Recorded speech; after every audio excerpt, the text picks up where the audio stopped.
아멘. 항상 섬기는 성도라는 제목으로 우리 잠깐 말씀을 나누기를 원합니다. 생각해보면 우리 사도행전이 이제 다음 주쯤이면 끝이 납니다. 오랜 시간 사도행전을 살펴보았는데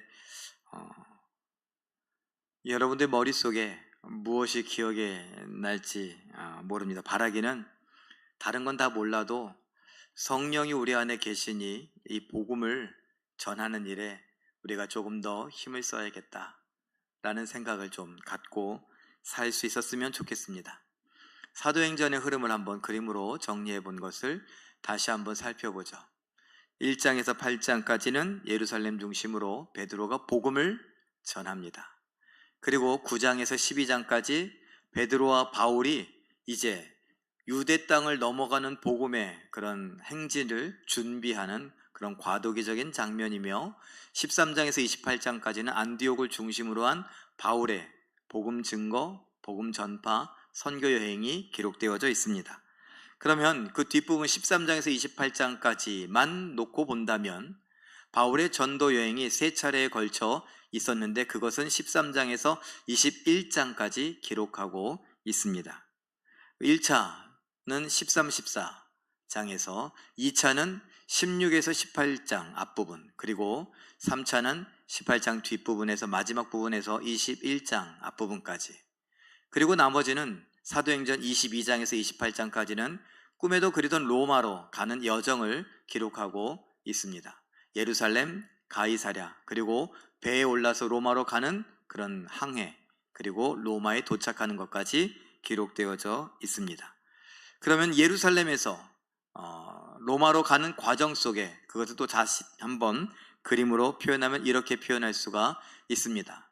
21장에서 23장까지 예루살렘에 머물렀고 변호합니다. 그리고 23장에서 26장까지 가이사랴에 머물렀고 거기서 또 복음을 전하기도 하고 변호합니다. 27장에서 28장 앞부분까지 로마로 가는 여정이 그려져 있고, 그리고 그 뒷부분 28장의 마지막 부분은 로마에 도착한 사도 바울의 이야기를 기록하고 있습니다. 그리고 여러분 보는 대로 멜리데 섬 28장 앞부분 멜리데 섬에서 있었던 일을 오늘 기록하고 나누려고 하는 것입니다. 자, 사도 바울은 로마로 가기를 꿈꿨습니다. 예수님께서 야, 넌 왜 이렇게 나를 박해하냐? 누구십니까? 네가 그렇게 박해하는 예수다. 그러면서 사울, 바울의 전 이름이죠. 그 사람을 만나서 이야기를 하십니다. 그 바람에 이 사울이 하나님께서 예수님께서 나를 정말 이방인에게 복음을 전하라고, 이방의 왕들에게 복음을 전하라고 나를 준비시키셨구나 라는 것을 알 수 있었죠. 그래서 이 자기 사명을 갖고 확신에 차서 삶을 감당하고 사역을 하는데, 하다 보니까 자꾸 마음의 감동이 어디로 가느냐? 로마로 간다. 지금은 로마 시대니 로마의 그 황제에게 가서 내가 복음을 전하리라. 자기 유명세를 위해서가 아니라 복음이 어떻게 땅끝까지 전파될까를 생각해 보니 로마로 가는 것이 가장 좋은 방법인 것 같아서 그렇게 생각했는데, 그것이 바울 개인의 야망이라든가 바울 개인의 욕심이 아니라 이것은 하나님의 꿈이기도 하고 예수 그리스도의 바람이기도 했다라는 것이죠.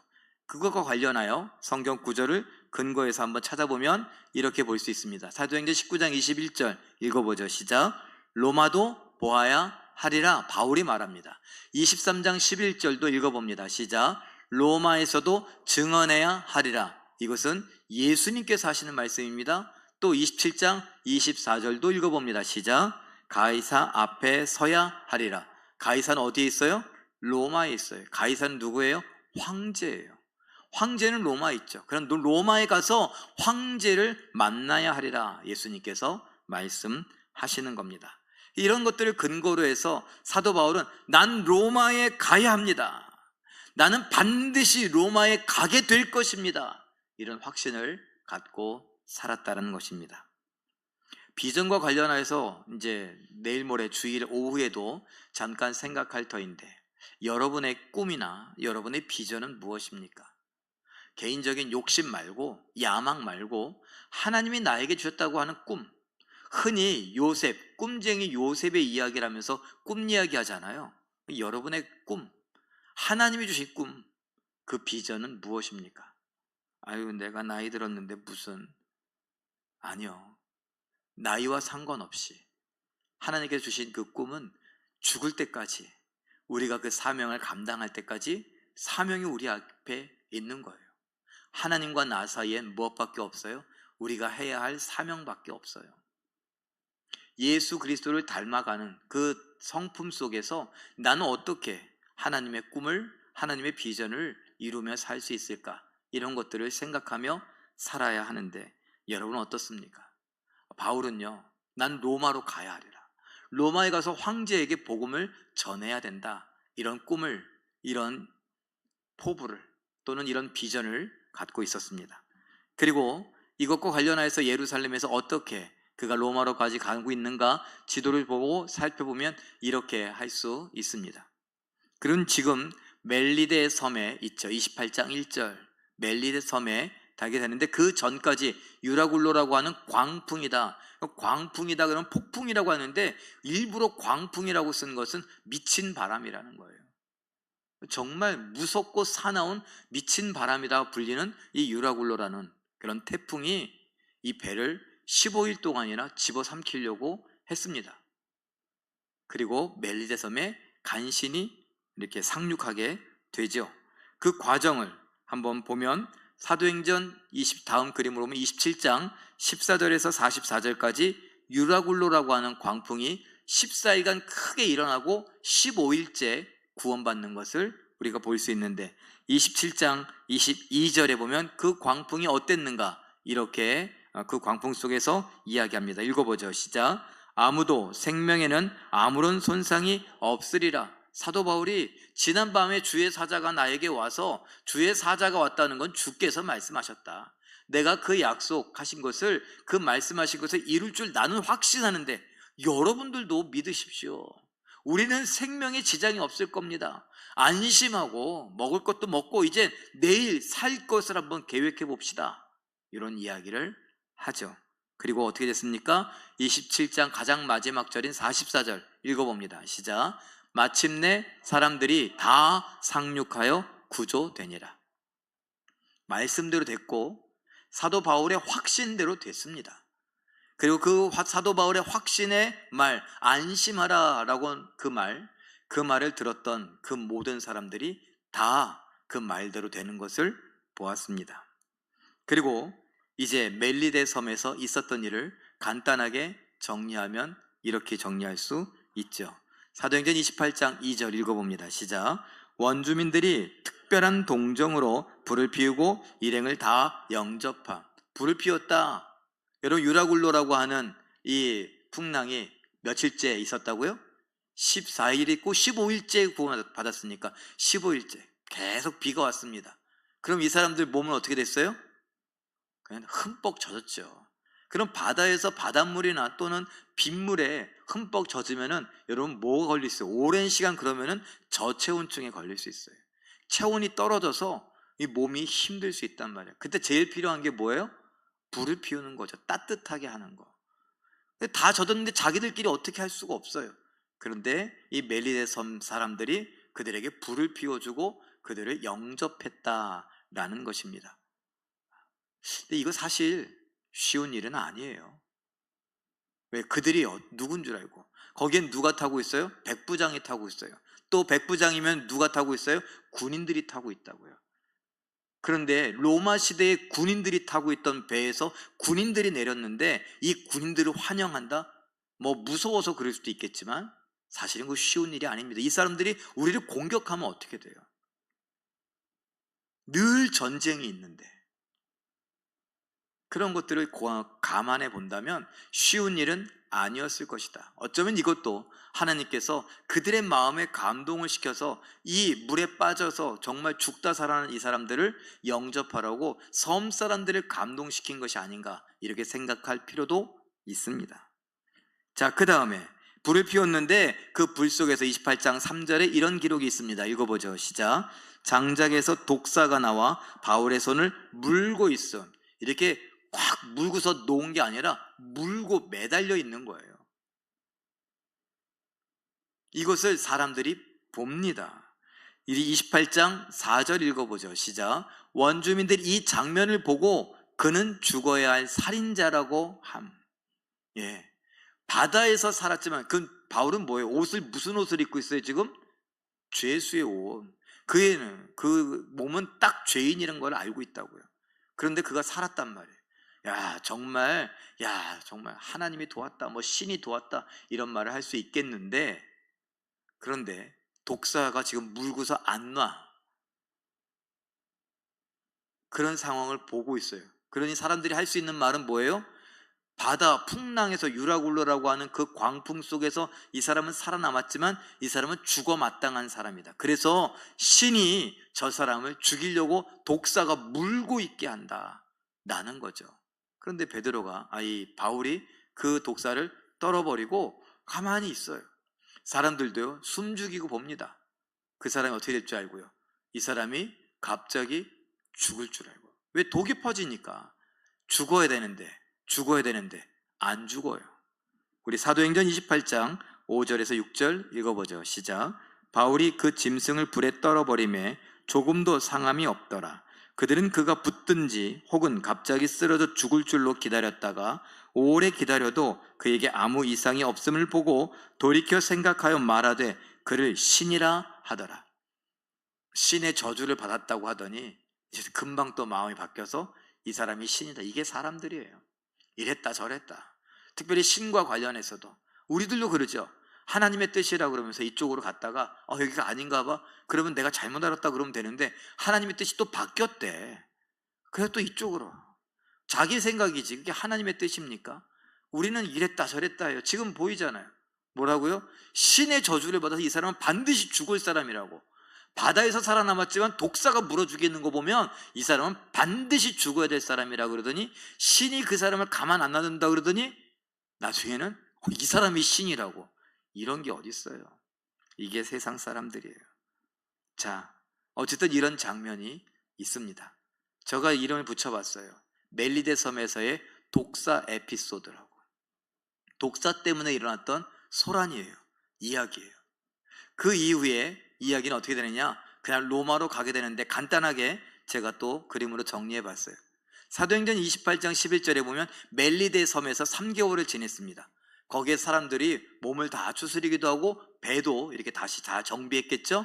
그리고 28장 12절에 수라구사에서 3일을 머물고 28장 13절에서 레기온이라는 곳에서 하루를 머물고 14절에서 보디올에서 일주일 7일을 머물렀다가 드디어 14절에 로마에 도착하고 형제들이 와서 환영하는 것을 보게 됩니다.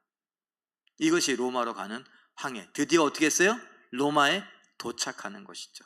로마에 도착하고 난 다음에 이야기는 다음 주 마지막 장면에 이야기하도록 하고, 오늘 멜리데 섬에서 3개월을 머물렀다라고 하는데 거기에서 있었던 일에 좀 집중하려고 해요. 그는 죄수로서 있었죠. 그리고 그는 죄수로서 로마에 가야 하리라 라고 했는데 그 과정 속에 여러 번 죽을 뻔했다라는 이야기입니다. 우리 한번 또 표를 보고 그림을 보고 살펴보죠. 27장 20절 한번 읽어볼까요? 시작.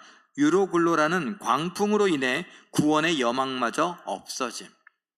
사람들 모두가 다 죽었다 이렇게 판단될 만한 정말 어마무시한 그런 광풍이 불었다는 거예요.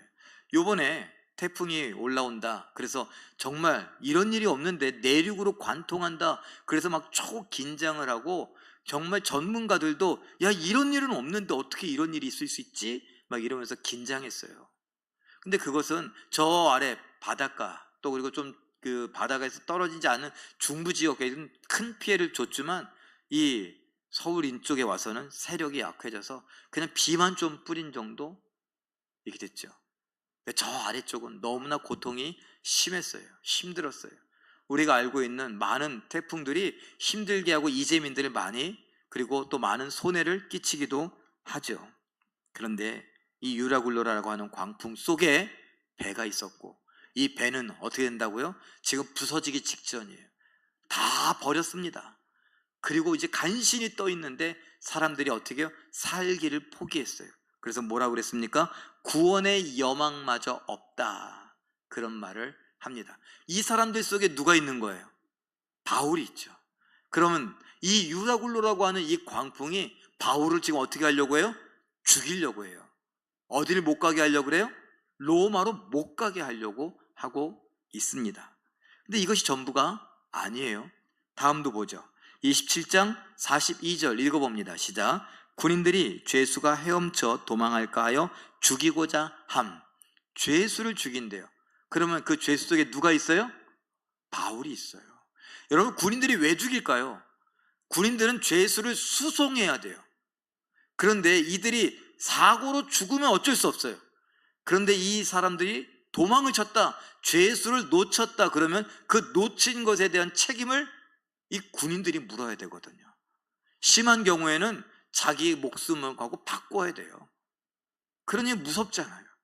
그러니 그런 일이 있기 전에 죽이자, 이런 이야기가 있었습니다. 그런데 이게 참 이게 웃긴 게, 요 직전에 무슨 일이 있었냐면, 아까 어제 우리가 지난주에 본 대로 뭐예요?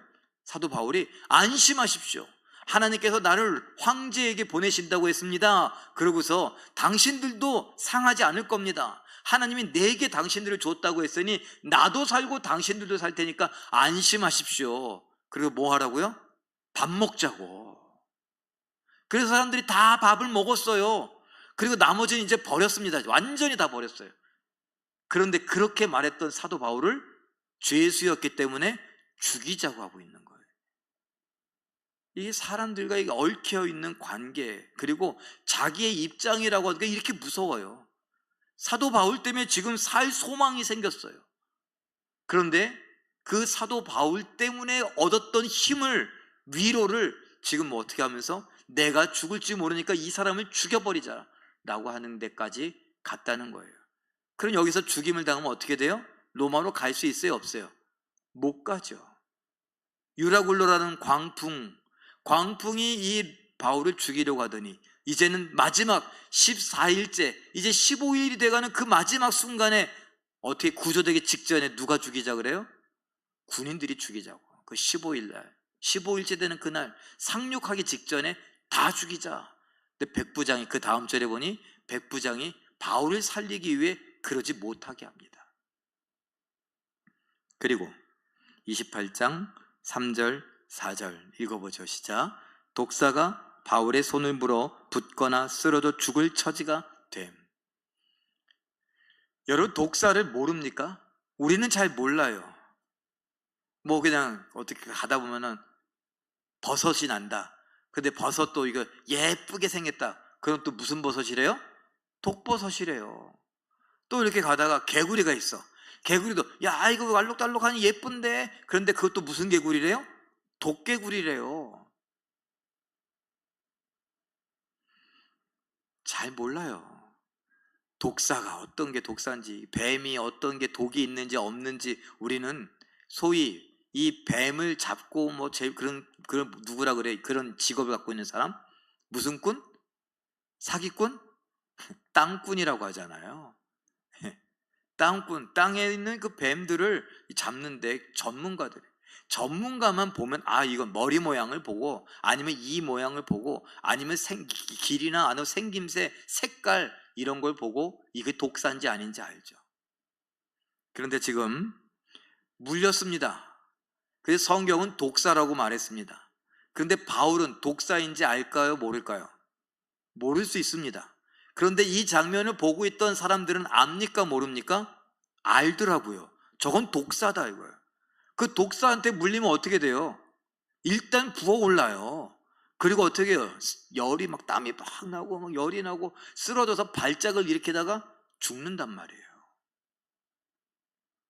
지금 성경의 번역이 이렇게 됐다고 해서 뭐 이렇게 붓거나 아니면 쓰러져 죽거나, 이게 아니라 붓고 쓰러져 죽는 거예요. 이게 사람들이 보아왔던 증상이에요. 아, 저 뱀한테 물리면 그렇게 죽는다는 거예요. 근데 그 뱀이 지금 물고 있어요. 그럼 어떻게 돼요? 일반적으로라면 죽어요. 그럼 로마에 가요, 못 가요? 못 가요. 우리가 이런 식으로 한번 생각해 봐야 됩니다. 유라굴로가 왜 군인들은 왜? 독사는 왜? 바울이 로마로 가서 황제에게 복음을 증거하려던 하나님의 비전을 이루는데 이런 방해가 있다는 것입니다. 그때마다 우리는 뭐라고 말합니까? 이것을 시험이라고 말할 수도 있고 환난이라고 말할 수도 있어요. 그 순간순간은 시험이니 환난이니 고난이니 이런 거 몰라요. 그냥 죽을 것 같아요. 멀미가 나고 뭐 어떻게 미치다 못해 죽을 것 같다고요. 이제 끝인가 보다 하는 상황들이 와요. 식은땀이 흐르죠. 군인들이 죽이겠다 그러는데 다리가 후들후들 떨립니다. 게다가 지금 뱀이 물고 있어요. 그럴 때는요, 아픕니다. 그런데 공포가 밀려와요. 왜? 죽음. 배에서 그렇다 쳐요. 백부장이 막았으니까 아직 칼이 이게 몸에 들어온 건 아니잖아요. 근데 이제 실제로 독이 몸 안에 들어옵니다. 근데 그때 하나님은 뭐 하셨습니까? 14일 동안 그렇게 배를 갖고 놀던 유라굴로를 어떻게 해요? 15일째 그 풍랑에서 하나님이 건져주십니다. 소망이 없어 포기할까봐 바울을 만나서 밤에 포기하지 말라고, 오히려 저 사람들을 안심시키라고 그렇게 말씀하시더니 그걸 이루십니다. 군인들이 자기 살려고 바울을 죽이려고 합니다. 그때 뭐라고요? 백부장을 통해서, 율리오라고 하는 이 백부장을 통해서 살립니다. 그리고 독사가 물고 있습니다. 독이 몸에 퍼져나가는데 그 독보다 강한 것은 무엇입니까? 하나님의 약속입니다. 하나님께서 그 약속을 이루시기 위해 독이 몸에 퍼져나가는 것을 막으십니다. 하나님이 마치 해독제를 넣으신 것처럼 그 몸에서 그 독이 아무런 영향을 끼치지 못해, 하다못해 몸이 붓지도 않게, 손이 붓지도 않게 하십니다. 생각해 보세요. 불에 나무를 집어넣다가 그 나무에 있던 뱀이, 독사가 뜨거워서 물었습니다. 대충 물었을까요? 지금 뱀은 어떻게 해요? 죽기 살기 해요. 왜? 뜨거웠거든요. 지금 얘가 날 죽이려고 했다는 거예요. 그럼 어떻게 해요? 아이고, 여러분, 이제 생쥐도 구석에 코너에 몰리면 어떻게 된다고요? 댐빈다고요. 그러니 그야말로 독이 꽉 차갖고 독이 올라서 물은 거라고요. 그런데 소용이 없더라고요. 하나님의 약속이, 하나님의 능력이 더 강하더라고요. 제가 일단 3가지 정도의 죽을 뻔한 이야기를 했습니다. 14일 동안 죽을 뻔했어요, 바다에서. 그리고 이제 군인들에게 마지막 순간에 배신당해 죽을 뻔했습니다. 그리고 지금 독사가 물었어요. 이런 상황이라면 여러분은 어떻게 하시겠어요? 계속 그런 거 있잖아요. 우리가 얘기하잖아요. 힘든 일은 몰려오잖아요. 때강도야? 막 그냥 몰려오잖아요. 그래갖고 숨을 못 쉬겠다고 하잖아요. 야, 어떻게 틈을 안 주냐고 그럽니다. 그럴 때 여러분은 어떠세요? 여유가 있으십니까? 무슨 여유요? 주변을 돌아볼 여유. 제가 오늘 하고자 하는 이야기는 바로 그겁니다. 지금 이렇게 죽을 고비를 연달아서 지금 계속 넘겼던 이 사도 바울이 무슨 여유가 있어서 그가 지금 다음과 같은 일들을 하느냐 말입니다. 사도행전 28장 8절 9절 말씀입니다. 읽어보죠. 시작. 보블리오의 부친이 열병과 이질에 걸려 누워있거늘 바울이 들어가서 기도하고 그에게 안수하며 낫게 하매 이러므로 섬 가운데 다른 병든 사람들이 와서 고침을 받고, 죽을 고비를 연달아서 넘겼는데 지금 보블리오가 친절을 베풀었어요. 보블리오가 친절을 베풀었으니까 고마워서 그냥 사랑하는 마음으로 그의 아버지의 안수하고 기도하고 병이 낫게 할 수는 있을 거예요. 그런데 그 다음은 뭐예요? 섬 사람들 가운데 아픈 사람들이 다 온 거예요. 여러분 같으면 안 가겠습니까? 그냥 아프면 아픈 대로 살다가 죽나 보다 막 이러고 있는데, 보블리오의 아버지하고 똑같은 증상들, 이제 열병에 걸리거나 아니면 이질에 걸리거나 대부분 그렇게 죽었거든요, 사람들이. 그래서 나도 그렇게 죽을 날을 기다리고 있는데 낫대. 어떻게 해요? 가는 거죠. 누구한테 가요? 지금 바울이 있는 그 집에 가는 거죠. 예수님 당시에 병자들이 막 몰려와서 예수님께 고쳐달라고 했던 것과 다르지 않습니다. 우리나라도 그러잖아요. 예전에 여의도 순복음교회에 조영규 목사님 계실 때 어땠습니까? 막 신유의 은사가 있다 그러니까 사람들이 막 돈 싸들고 새벽부터 가서 기도해 달라고. 돈이 얼마냐, 병원에서 못 고치는 건데 그렇게 하잖아요. 지금도 많은 신유의 은사가 아직도 있다고 하는 그런 분들이 간혹 있어요. 그런데 그들에게 어떻게 해요? 사람들이 몰려가요. 낫게 해달라고. 근데 지금 바울에게 그런 일이 있는데 바울의 형편이 어떠냐고요. 바울의 형편이 죽을 고비를 연달아 3번 넘겼어요. 직전에는 뭐 하고 있었다고요? 뱀, 독사가 물고 있었다고요, 손을. 바울이 오른손잡이가 아니었을까 생각이 들어요. 왼손잡이였으면 왼손잡이라는 말이 나왔을 텐데 그런 말이 없는 걸 보면 오른손잡이였을 거예요. 그거 나무를 이렇게 넣는데 이렇게 던지다가 왼손으로 던지진 않았겠죠. 오른손 던지는데 여기를 물었으니까 이렇게.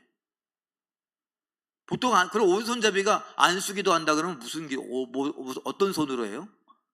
저도 오른손잡이라 안수한다 그러면 오른손으로 해요. 생각해 보세요. 뱀에 물린 이빨 자국이 아직 있어요. 붓진 않았지만. 그런데 지금 누구에게 안수하여 병을 고치고 기도할 수 있을까? 저희 교회도 그랬잖아요. 원로 목사님 은사가 있으셔서 병을 고치고 막 그랬잖아요. 많은 기적을 보기도 했어요. 근데 제가 와서 보니까 좀 특이한 게 하나 있더라고요. 뭔가 하면 1부 예배하고 2부 예배 사이엔 기도받으면 안 돼. 야단치더라고. 또 어떤 권사님은 어떻게 지금 2부 예배 전에 목사님이 지금 안정을 취하고 좀 쉬어야지 그 사이에 무슨 기도를 받냐고. 아니 여러분, 아파 죽겠는데 무슨 그런 게 어딨어요. 지금 사도 바울이 뱀에 물려서 이빨 자국이 있다니까.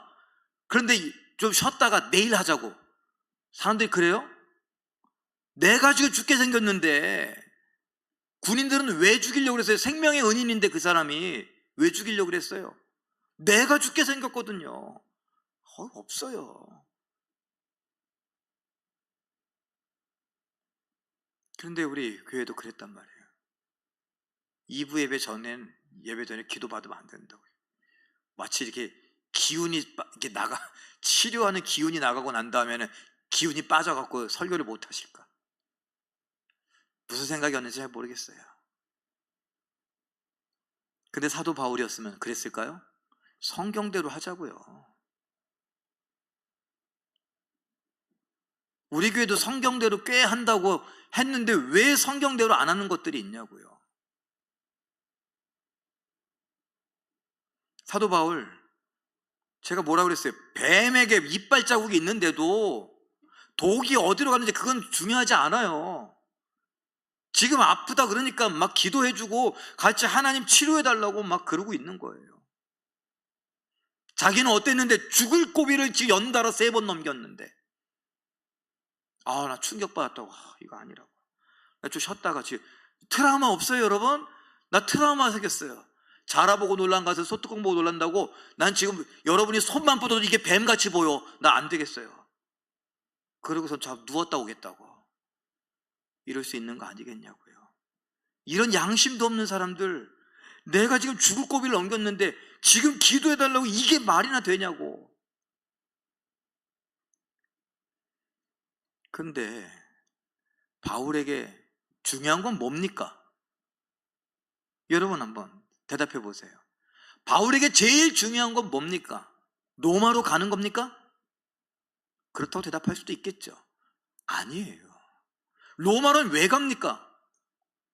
복음을 전하러 가죠. 황제를 만나 복음을 전하러 가요. 자, 그런데 황제를 만나는 게 중요한 겁니까? 복음을 전하는 게 중요한 겁니까? 로마로 가는 게 중요합니까? 아니, 로마가 중요합니까? 로마로 가는 모든 것이 중요합니까? 잘 생각해야 돼요.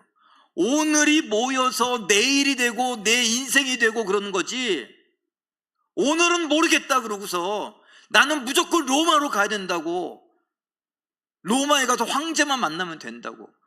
아니에요. 바울에겐 로마도 중요하지만 로마로 가는 그 모든 과정이 중요합니다. 로마의 황제에게 복음을 전하는 것도 중요하지만 로마의 황제를 만나기 전에 만나는 모든 사람들이 황제와 같은 사람들이에요. 중요한 사람들이에요.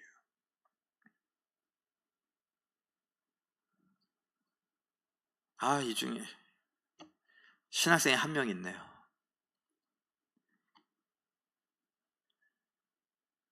전도사가 되고 신학생이 되고 전도사가 되고 그런 사람들이 나중에 내가 잘하겠다고 성경대로 하는 게 아니에요. 오늘이 모여서 나중이 되는 거예요. 오늘 만나는 사람들에게 최선을 다해 사랑하고 섬길 때에 결국엔 황제를 만나게 되는 거고, 결국엔 비전을 하나님께서 허락하신 비전을 이루고 사명을 이루게 되는 거예요. 착각에 빠져 있어요. 나중에 내가 담임 목사가 되면, 나중에 내가 뭘 하면, 오늘이 모연 미래가 되는 겁니다. 오늘 사도 바울은 오늘 내가 죽을 고비를 넘겼지만 내 형편과 처지, 이거를 중요하게 여기는 것이 아니라 오늘 내 앞에 있는 이 사람들에게 복음을 전하고 사랑을 나누어주고 예수 그리스도의 복음과 사랑을 전하는 것, 그것이 중요하다고 생각하고 있는 것입니다. 그래서 이 몸에, 손에 독사의 이빨 자국이 아직도 있는데 사람들에게 안수하여 기도하고 그들의 병을 치료하는 겁니다. 몇 개월이요? 3개월이요.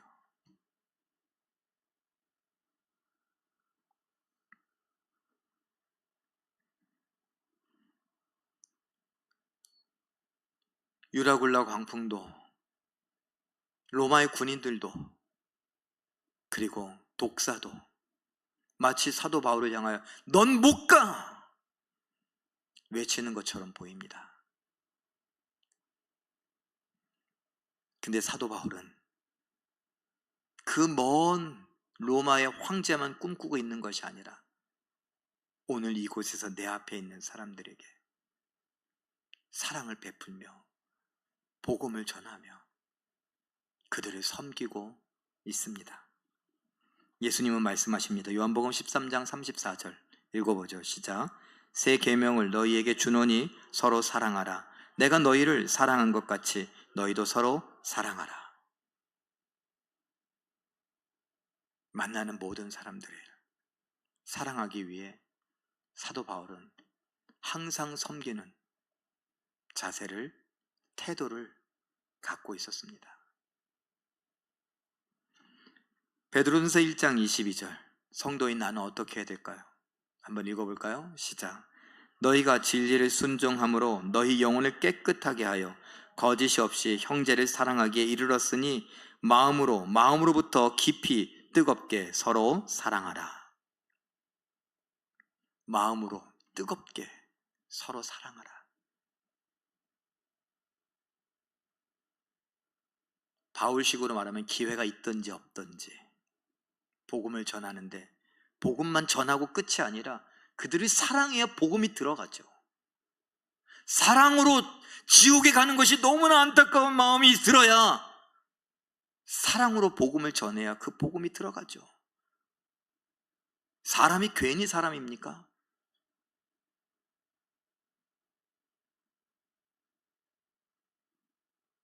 그래, 우리가 계속 사랑하자고 사랑을 연습하자고 하는 이유가 그거예요. 여기서 우리끼리 사랑의 연습이 잘 되지 않으면 나가서 어떻게 그 사람을 사랑해요? 어떻게 그 사람을? 우리에게도 서로 관심이 없는데 어떻게 다른 사람에게 사랑에 관심이 가고 복음을 전하냐고요. 전할 수 있죠. 그 사람이 듣겠냐고요. 전하면 땡이라고요? 아니에요. 우리는 외치는 자의 소리가 아니에요. 우리는 선지자가 아니라고요. 우리 모두는 증인이에요. 선지자가 아니, 그냥 듣든지 아니 듣든지 외치는 걸로 끝나면 안 된다고요. 듣게 해야 된다고요. 그래서 제가 여러분 교육자들에게도 하는 말이 있어요.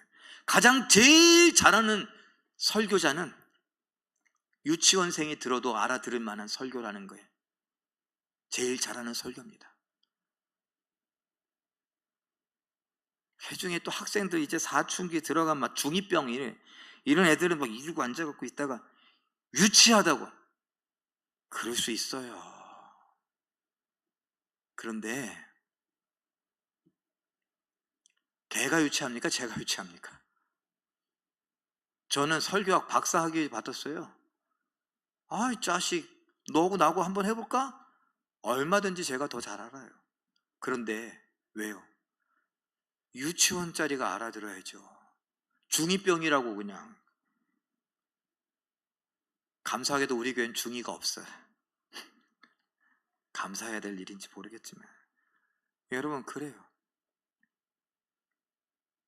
사춘기 애가 그럴 수는 있어도 유치원짜리도 알아들을 만한 설교라는 게 진짜라고요. 그 무슨 말이에요? 알아들을 수 있게 해줘야 된다고요.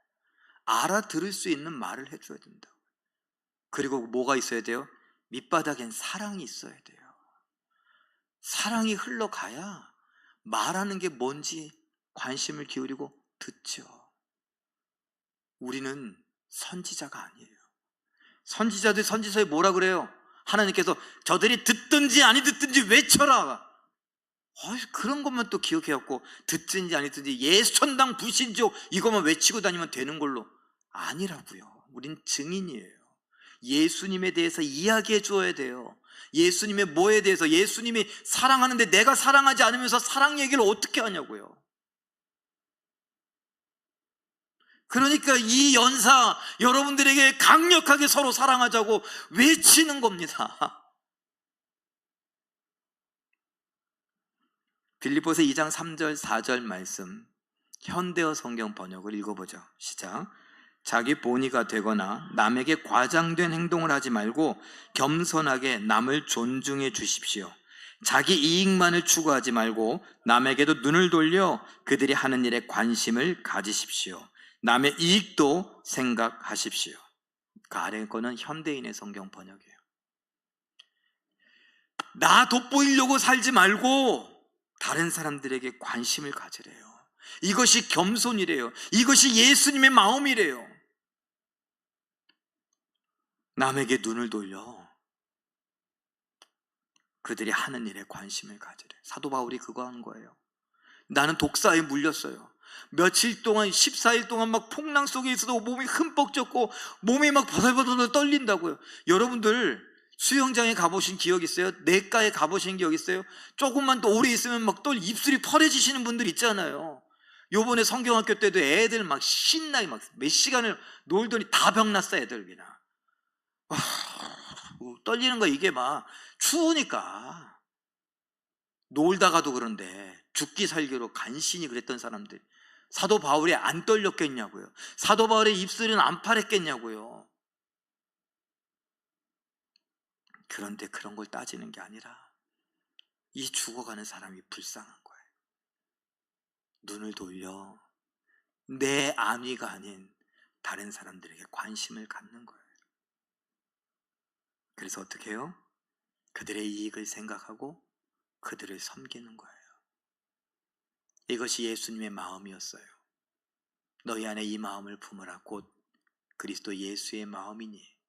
이것이 바로 이 말씀 다음에 나오는 거라고요.